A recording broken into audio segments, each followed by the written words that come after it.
IELTS speaking assessment. Let's talk about how you get marked in your IELTS speaking exam. It's important to realise that you will be marked on 4 different aspects of your IELTS speaking exam. The first being fluency and coherence, second being vocabulary, third, range of grammar and accuracy, and fourth, pronunciation. Let's talk about fluency. How do we improve your fluency for your IELTS examination? There are a few small tips that I'm going to share with you in order to improve this.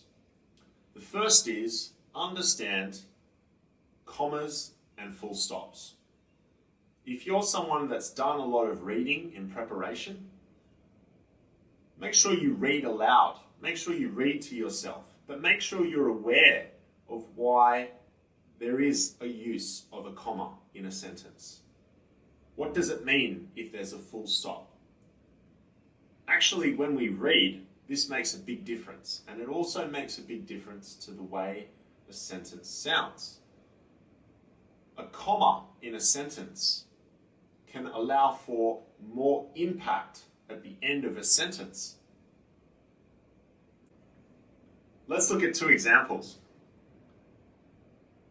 I am from the northern part of China, from a place called Beijing. Notice how I took a little rest. That's the comma. This can make a big difference to your fluency. When you start and when you stop a sentence matters. The IELTS examiners are trained and they can see if you understand when to start and when to stop a sentence. Maybe you can listen to the way that I'm speaking right now and try to hear where I would be placing the commas and the full stops. That might help you. Try to copy my style. That might really help you in developing your own English speaking style in order to impress the examiner. Yes, I am a local speaker, but there is no reason why you can't learn to speak the way that I'm speaking right now.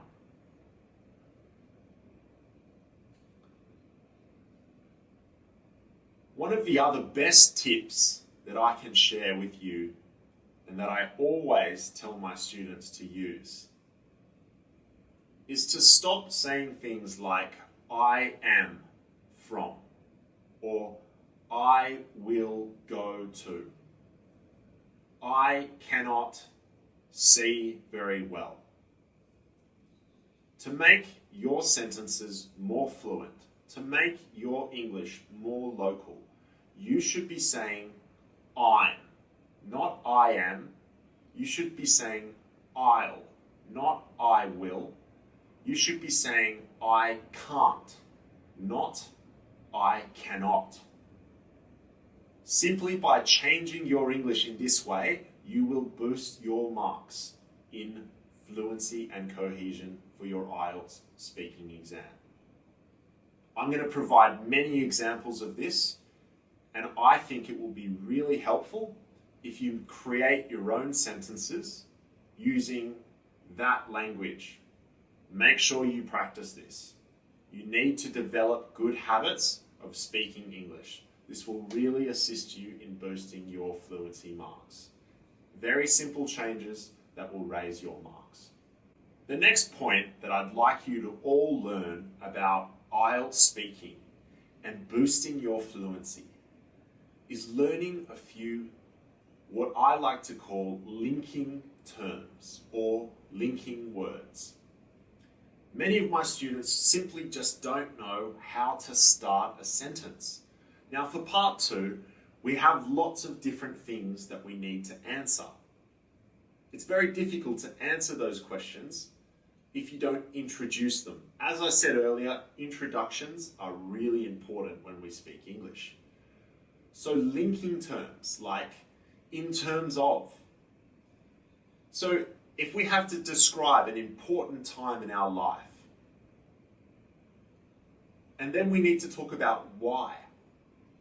To start the sentence, to start the sentence on why this was such an important time in your life, you can use the linking term in terms of why this was such an important or significant time in my life, comma.